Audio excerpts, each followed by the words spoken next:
Next, we have a tall, dark, and handsome man. Oh, sorry, got my list mixed up.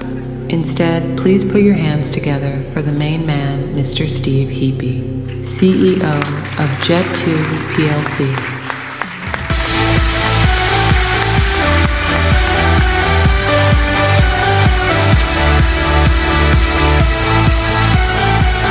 No more singing, right? No more singing.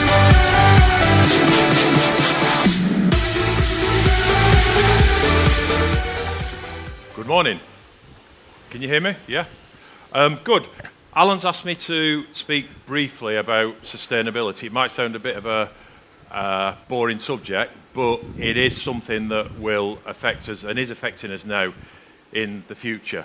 It's, if you look at our corporate risk register, the three biggest risks are, number one, a catastrophic accident, i.e. a crash. Number two, a massive cyber incident that can wipe a company out. And number three, which is a slow burn and never-ending risk, sustainability. Now, what's sustainability? If you look at the UN Charter, they have a sustainability charter, and that consists of 17 categories, including no poverty, action to preserve life below water, quality education. These are all things that travel companies are supposed to do. In addition to that, they have one of the actions, and that's climate action. And that's the one that I'm going to talk about today. Now, when you hear about sustainability, the narrative is getting increasingly more hysterical. And I'm not a climate change denier, by the way, but I'm hopefully going to give what I think is a balanced view of what's going on. And the narrative is now reaching fever pitch. The issue I'm going to talk about used to be called global warming. Then it got renamed to climate change. Then it got renamed to climate crisis, and now it's called climate emergency. And that's what people are talking about. And this is what the governments are tapping into, and I'll go on to what governments are doing in a little while. And it's got to the stage where the only cause of climate change that's discussed is anthropogenic, which means human-induced action resulting in climate change, anthropogenic. And the ICCC, International Committee on Climate Change, do not allow discussion on other potential causes of climate change, i.e. solar. It's been proven by many scientists that the sun has a massive impact on the climate on the Earth. Has anyone heard of Milankovitch cycles? Good, you're not as sad as me. Milankovitch cycles, it's cycles of the sun that impact the Earth's climate, and there's a 23-year cycle, a 100-year cycle, 10,000-year cycle, million-year cycles, and the Earth warms and cools on a regular basis. People have drilled into rocks and measured CO2 levels there. They've drilled into the Greenland ice cores, and CO2 levels have been much higher in the past than they are today, which shows that the climate does change naturally, and carbon dioxide levels rise and they fall. Unfortunately, today the narrative is that the increasing levels of carbon dioxide are caused by humans, and this is what governments are tapping into.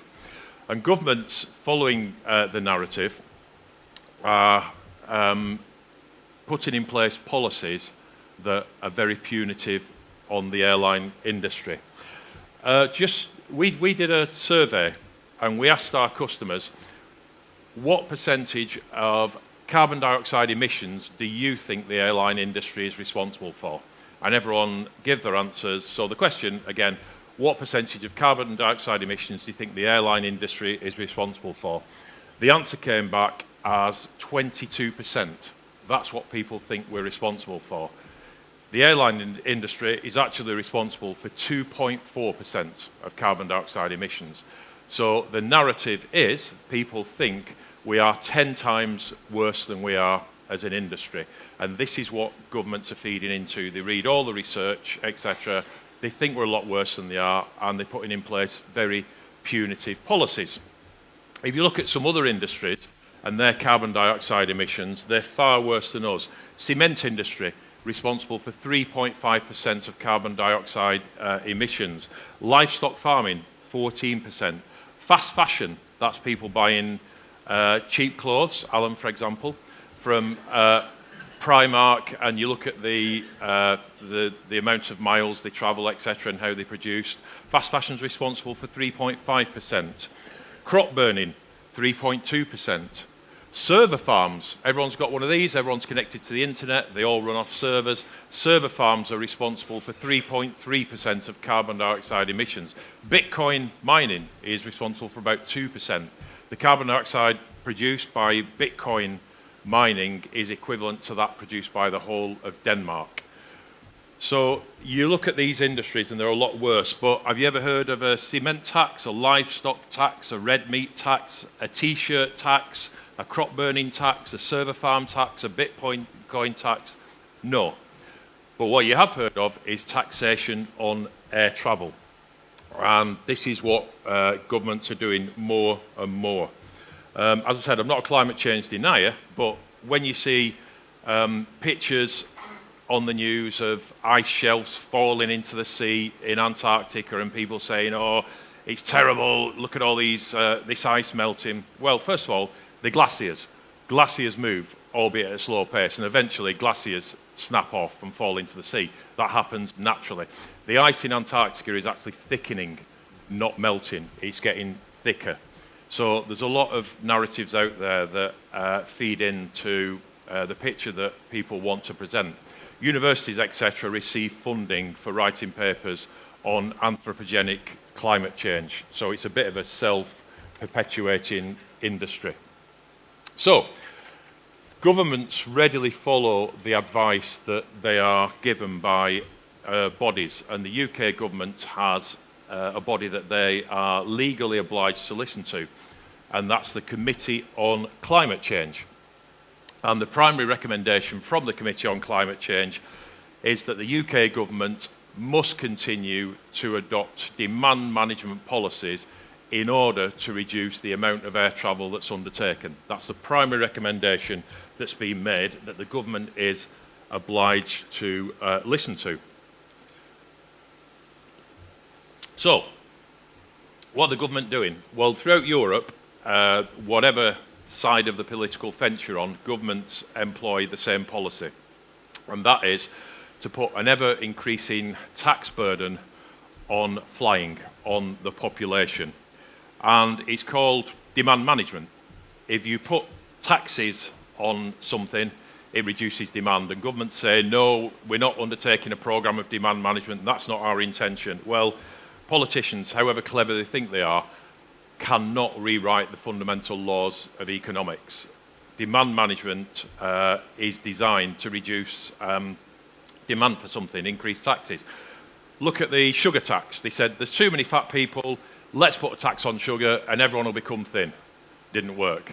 Tobacco, let's tax tobacco, less people will smoke because they won't be able to afford it. So it's the same principle with air travel. And the objective is to price people out of the market and to stop them flying, which is an existential threat to all of us. So if you look at the types of taxes that are being put in, some are obvious taxes and some are discrete taxes that not many people know about. The obvious one is APD. Now, that was implemented by Gordon Brown about 20 years ago, and it was originally classed as a green tax. He seems to have lost that name now. It's not regarded as a green tax, even though it was. And that, no doubt, over the next few years will continue to rise. It went up by £2 in the budget. Doesn't sound a lot, but when you add all the taxes up that the government is charging and all the restrictions on air travel, it ends up being quite... we've got APD. That is a tax that is here to stay. The carbon tax. So, when you're an airline, for every tonne of carbon dioxide you emit, you have to buy a permit for carbon dioxide. And we emit over 2 million tonnes of carbon dioxide, which is quite low. we have to buy a permit for every tonne. Now, 5 years ago, a permit for a tonne of carbon dioxide was £5. So that's 10 million quid we spent. Right now, a permit for a tonne of carbon dioxide is about £60. So that's gone up by a factor of 12 over the last 5 years. So work that out, 2 million tonnes times £60, that's what we have to pay for carbon dioxide. And that's what we have to include in the price, and that's what you have to charge your customers. So that's another tax that's putting the cost of air travel up. Has anyone heard of sustainable aviation fuel? That's a hot topic, and that's what we are mandated to put into our aircraft. And the government has said we have to put 2% of our fuel has to be SAF, 2%. And that increases by 1.6% over the next few years. So in 2025, 2%, the year after 3.6, then 5.2, 6.8, then 8.4, 10% by 2030. However, so what is SAF, first of all? It's made from agricultural and household waste. They get all the waste, they put it into a big hopper, and then it feeds into something, and it goes through what's called the Fischer-Tropsch process, and that produces, at the other end, sustainable aviation fuel, which is less carbon intensive. Sounds great. The only trouble is that sustainable aviation fuel at the moment is about 4 times more expensive than jet fuel. So we need 2% of our fuel. Normally we'd pay 16 million quid for that, but because it's 4 times more expensive, instead of paying 16 million quid for the 2%, we're going to be paying 64 million quid for the 2%. Again, that's passed on to customers. That's another £3 per customer on top of APD, on top of the carbon charge. Now, it might sound reasonable that we do put SAF in and we're not against it, but the price is very high. And why is that? The government have not yet legislated for what's called a revenue certainty mechanism.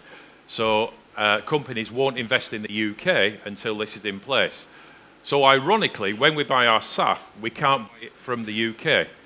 We have to buy it from overseas. We buy it from some far-flung place, and it's sent across the sea in a big bloody polluting oil tanker and then loaded to the airports. That's how ridiculous the situation is. And that's adding to the overall cost to customers. Other things that governments are doing, noise limits. Many of you might not be aware, noise limits are in place at many airports. So every flight carries what's called a QC rating, and it's measured for the amount of noise. And during the year, all the noise is added up by the airport, and once it's reached its limit, there's no more flying. That's it. Once it's reached the limit of noise, no more flying. If you want to go to that airport, you have to divert. And noise limits are being put in place in airports in the UK and overseas, and guess what's happening? Are they staying the same? Are they being increased? No, they're being reduced. So bit by bit, noise limits are being reduced in airports, which again will mean less flying. Another thing that's happening is night movements. So airports have a limit on the number of night movements that take place. And once you reach that level, there's no more. If you want to go to that airport in the night, say you're arriving late and you're outside the hours, you can't land there. You've got to divert. One of our airports, Leeds Bradford, has reached its night limit, and there's no more flying can go in before 7 in the morning and after 10:30 at night. So that is reducing the ability of airlines to put more flights in. Airport developments. The government is responsible for signing off developments to airports. That's terminal extensions, new stands, new runways, etc. And we'll see what happens, but how willing are the government to allow airport expansion? I think in the current climate, it's unlikely that much major airport expansion will take place. So that is another way in which people are going to be prevented from flying.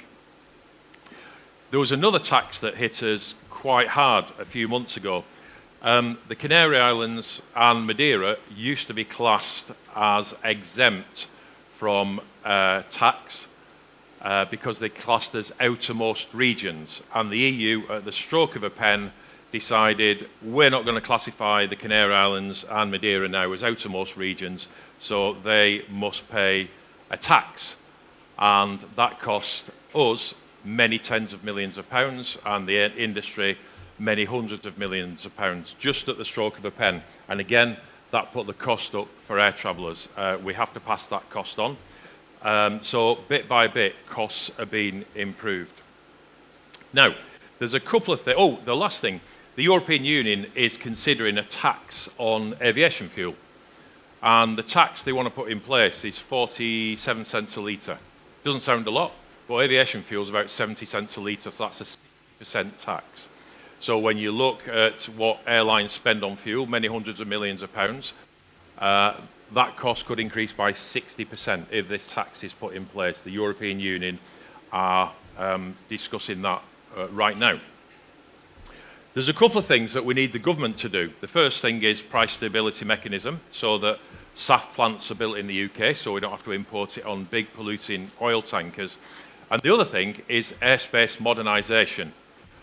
Now, when airlines fly, they don't fly in a straight line. The air traffic control system, believe it or not, was designed in the 1950s, and that's pretty much what we follow now. When an airline flies somewhere, it flies through waypoints in the sky. It flies in a sort of zigzaggy way. It's a bit like driving from one town to another on A roads and B roads rather than a motorway. That's how airlines fly at the moment. And what we need is for airspace to be modernised so you can just fly in a straight line. If that happens, that will reduce carbon dioxide emissions by between 12 and 14%. Now, the UK government has been talking about this for years and done nothing. The EU has been talking about this for 23 years and done nothing. Every time they talk about it, the French air traffic controllers go on strike and then they lose interest and don't do it. But they can reduce emissions by between 10 and 14%. And they've been talking about it for 23 years. Can you imagine if you had someone working for you and you said to them, that thing I asked you to do 23 years ago, have you done it yet? That's a conversation I have regularly with Alan, to be honest. But that's where we are with the European Union.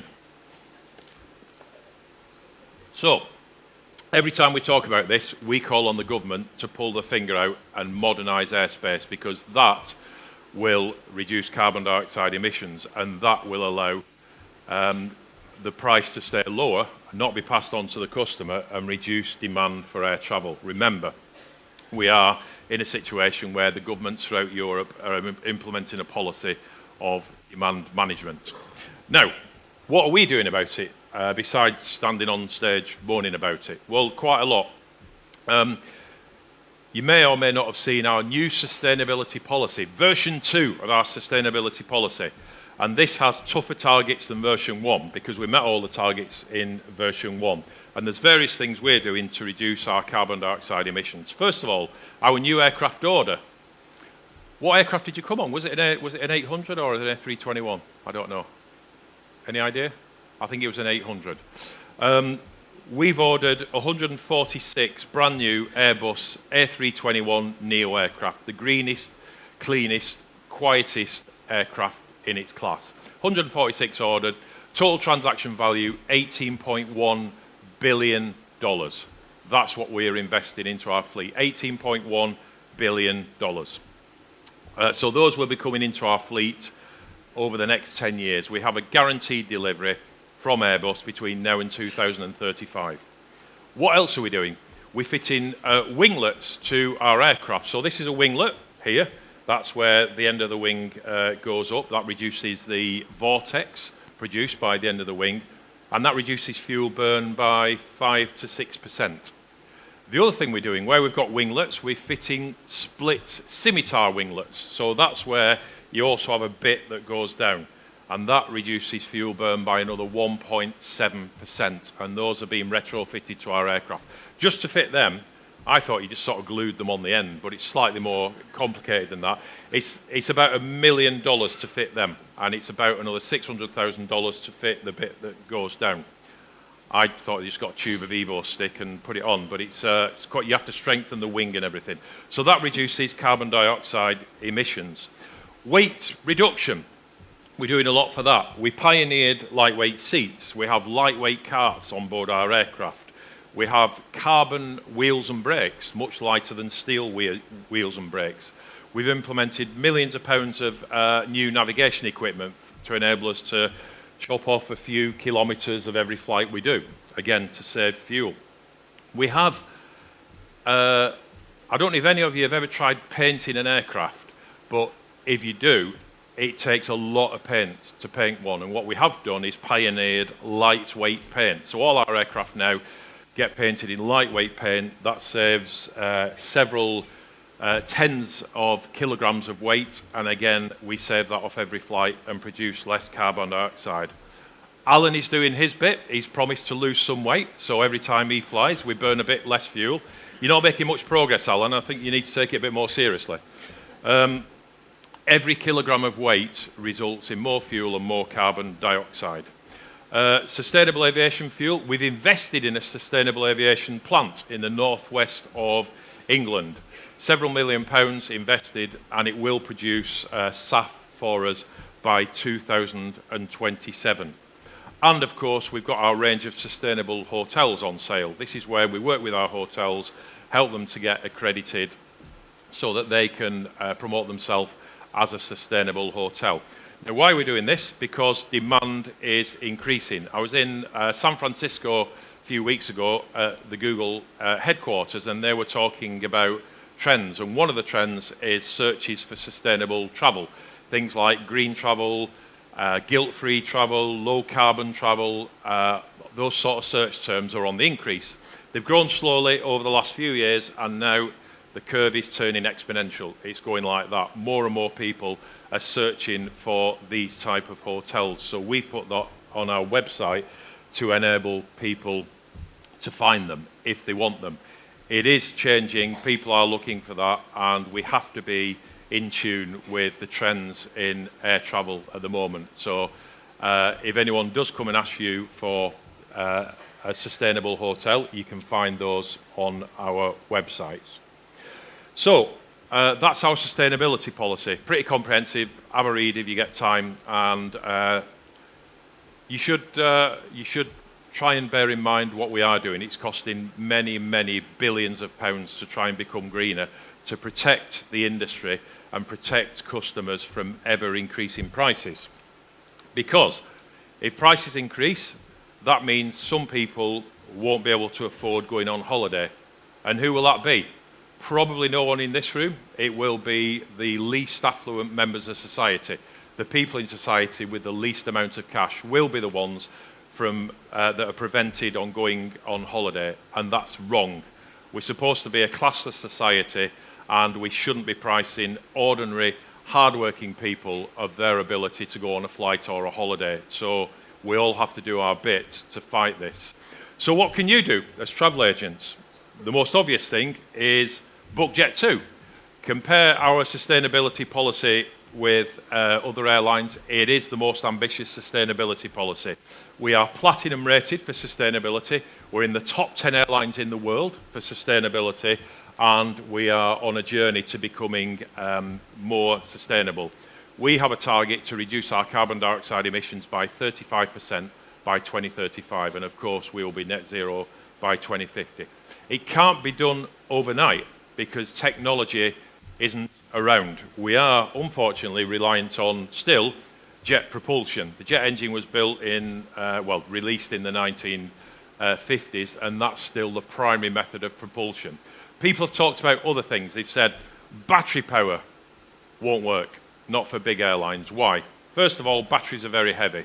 Secondly, the power to weight ratio is too low. If you wanted batteries to power an aircraft, you'd have to have that many batteries on, you wouldn't be able to get off the ground.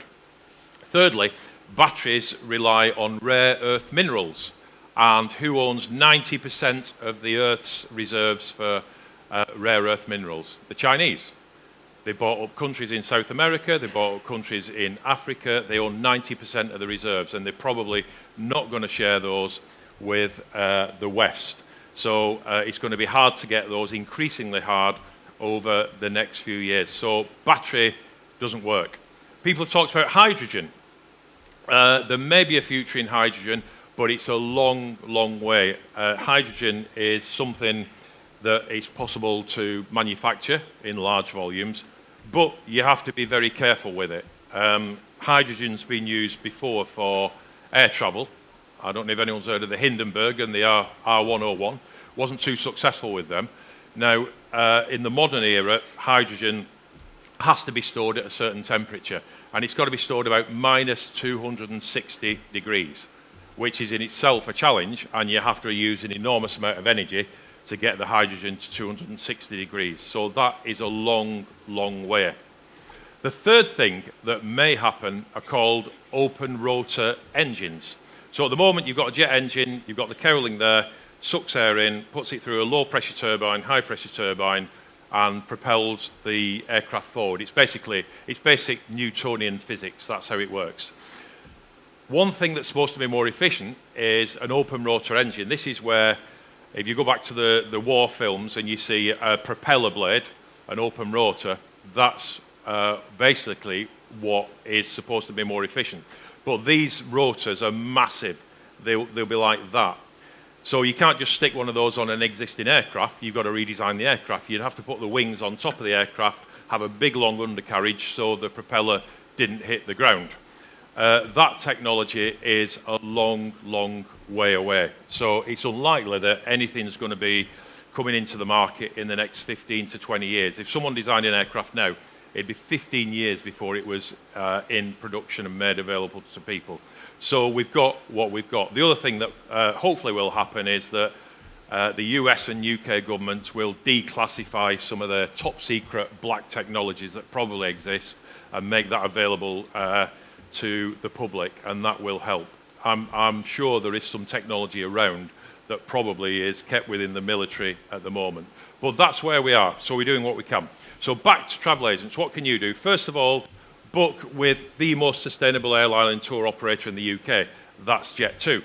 Use our search tools on the website to look for sustainable hotels. Thirdly, if you speak to your MPs, please lobby your MPs. First of all, find out what is their stance on sustainability. Are they in favour of demand management? Are they in favour in taxing air travel? And if they are, maybe you should say to them, okay, if you're in favour of that, how do you reconcile that with the fact that the people prevented from going on holiday will be the poorest members of society? That's not very fair, that those with the least money will be prevented from going on holiday. Lobbying MPs is important. They do listen from time to time, and we have to, as an industry, make ourselves heard. I meet quite a lot of MPs and put our case forward. Individually as part of Jet2 and part of two bodies we're in, Airlines for Europe and Airlines for UK. And the more voices that lobby MPs will make a stronger message, and they may sit up and listen. Their policies are one of demand management, and they will prevent people from going on holiday. So that's sustainability. There's another topic I want to talk about briefly, and this is something that's affecting an increasing number of destinations. This is the protests abroad about tourism, and they've happened in Mallorca, Ibiza, Menorca, a couple of the Canary Islands, and they are spreading throughout Europe. Now, when the press report this, and very often they do, again in a hysterical manner, they say they protest against tourism. That's not really the case. It's not against tourism per se. It is against their incompetent and impotent governments that have failed to regulate unlicensed tourism. That is people staying in Airbnb properties. We operate licensed tourism. This is where we send people to hotels, and it's easy to work out how many people there'll be. How many people are on the plane, how many hotels are there, multiply the number of hotels by the number of rooms by 2 people, that's the number of people that will be staying in resort. And that model worked very well for decades. You could predict what the demand for tourism would be. However, since the dawn of Airbnb, that's become more difficult. You have people renting properties out and people staying in unlicensed tourism. This has caused a massive increase in the amount of tourists into some destinations and put strain on local community. Also, many of these properties aren't safe.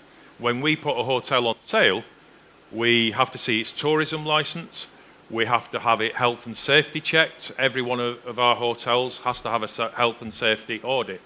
And the hotels are licensed businesses and pay tax to their local and national governments, which is invested in infrastructure. Airbnb properties don't have any of that. You stay in one of them, the vast majority don't have a tourism license. They've not been health and safety checked, and many of the owners don't pay tax on their earnings, and therefore no tax goes back into the community to benefit infrastructure projects, etc. So when we see these protests in resort, it is against the politicians that have failed to regulate against Airbnb. And I meet politicians from various other countries, and it's an easy thing to do. When I say, why don't you regulate it, they say, oh, it's very hard to do, it's very hard. It's not very hard at all. Book a property on Airbnb, find out who owns the property, go and knock on the door and say, hi, I'm from the government, I'd like to see your tourism license, I'd like to see your health and safety certificate, oh, and can I see your tax return as well?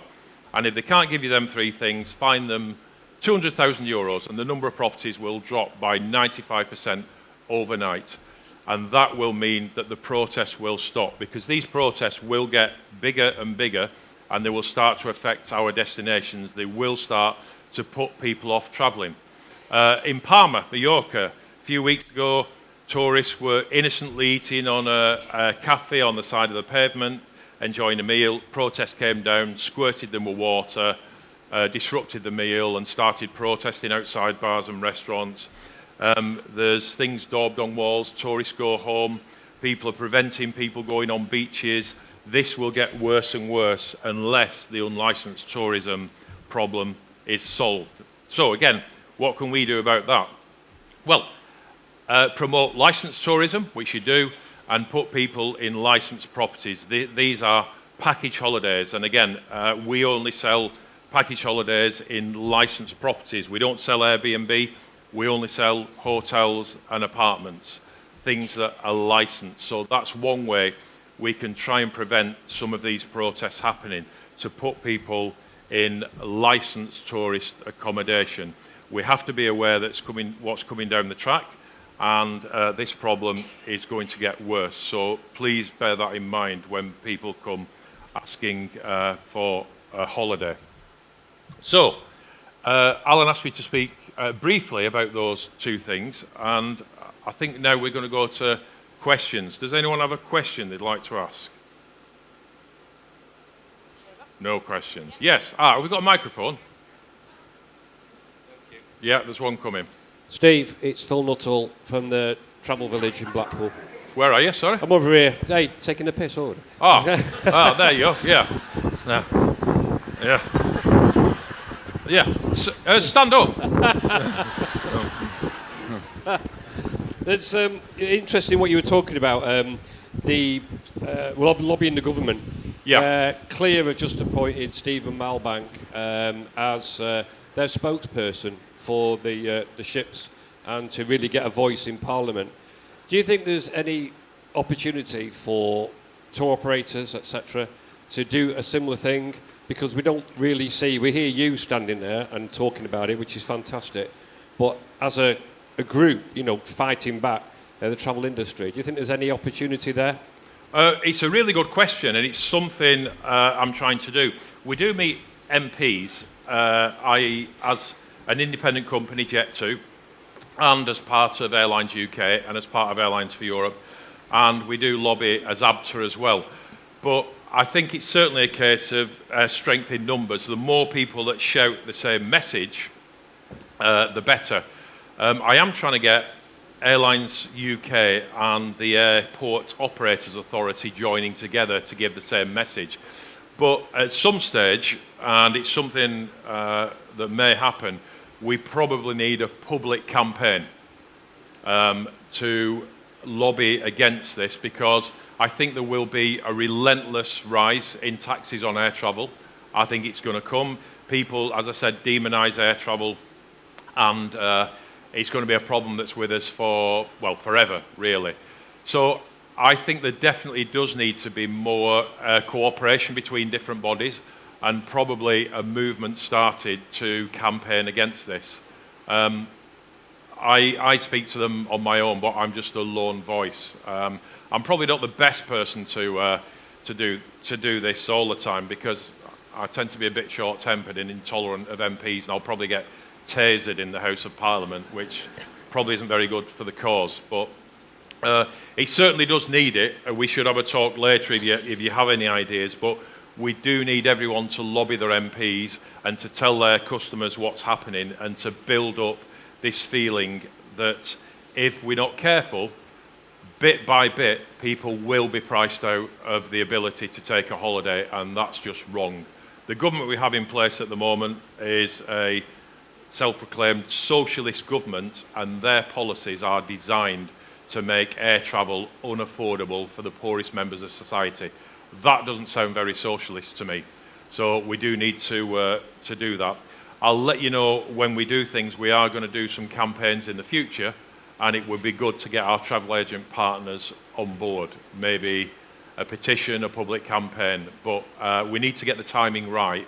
But at some stage, the time will come to do a public campaign and let members of the public know what is happening, i.e. the relentless rise of taxes, but also other things done by stealth.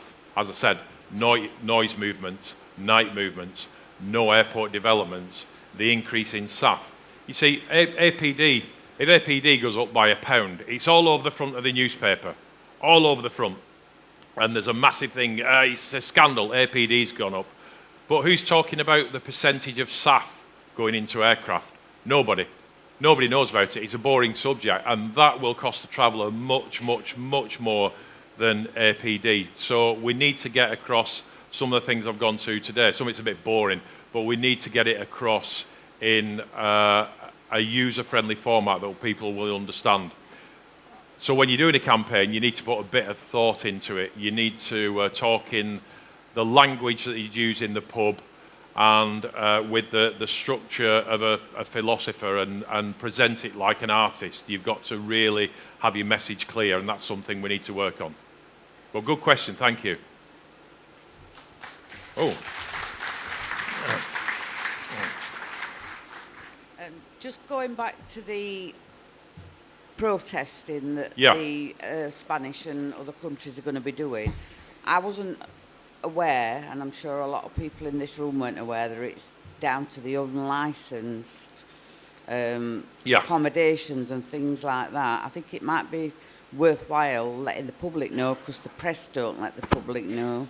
They just sort of make it seem like it's tourists in general and holidaymakers that they're protesting against. Yeah, I think it's a really good point, and maybe we'll have a chat with TTG and Travel Weekly after, and we'll do something and maybe get that message across, because you're absolutely right.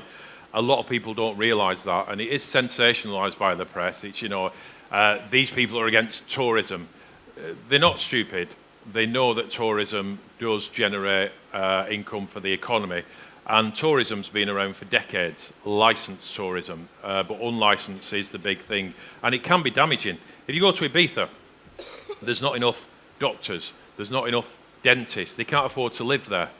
There's not enough staff in the hotels in many, many destinations, because people can't afford to live in the destination they work in, because everybody's renting the properties out on Airbnb. The cost of rent is going up, and they can't afford to live there. And to be honest, I don't blame the people for being upset about it and protesting. I'd probably do the same if it happened in my area. Luckily, where I live, nobody wants to rent a property there.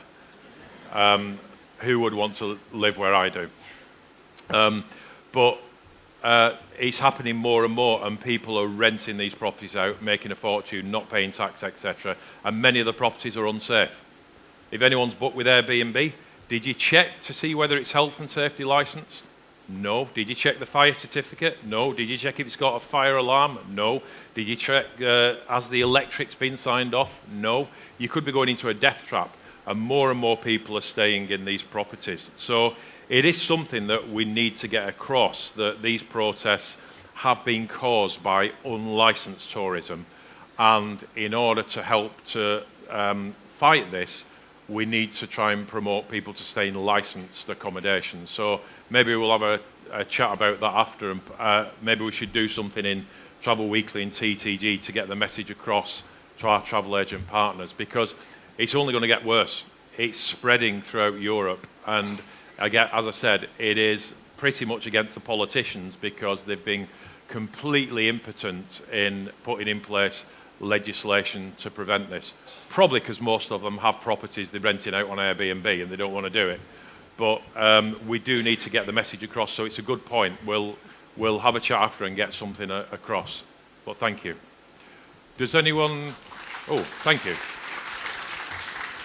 Does anyone else have a question there? Oh, one at the back.